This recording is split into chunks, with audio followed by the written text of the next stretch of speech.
Hey friends, so today we're going to talk about balance. And I can tell you, my wife and I don't have kids yet, but running a couple businesses and trying to be a great teammate and partner at home on top of personal pursuits and health pursuits, it is incredibly difficult to juggle all the aspects of my life. And that's without kids. So for those of you who have kids, you guys are freaking heroes. And I applaud you for your ability to balance everything.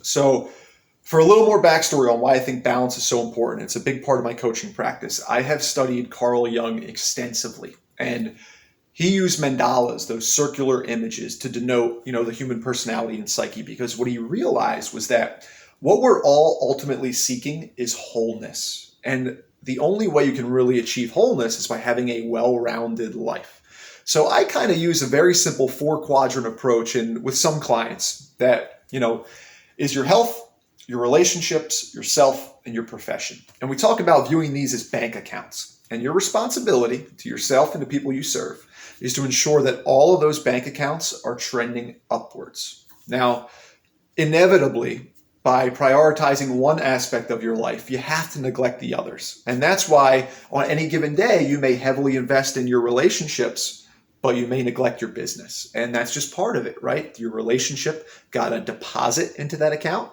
and your business got to withdraw from that account because you only have so much time and resources and attention to put into these aspects of your life. So our goal is that though daily they'll fluctuate, in the aggregate, you want to make sure all 4 are trending up because we know, right? If those are the major 4, health, self, relationships, and profession.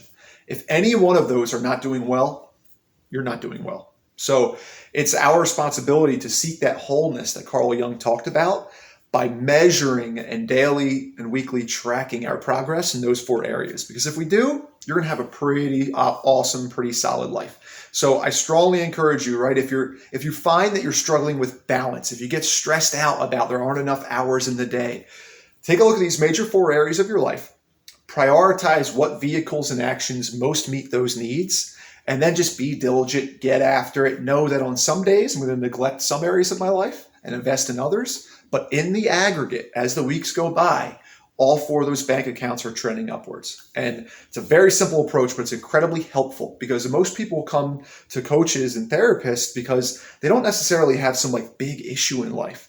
They have a complexity problem. There are just too many heads on the hydra that need to be slain. And as you remove one, 2 more pop up. So what we do is we tend to all of those in an organized way so that no one bank account hits empty. Because if it does, we encounter trouble. So I wish you guys well. I wish you a balanced life because ultimately that's what we're really seeking.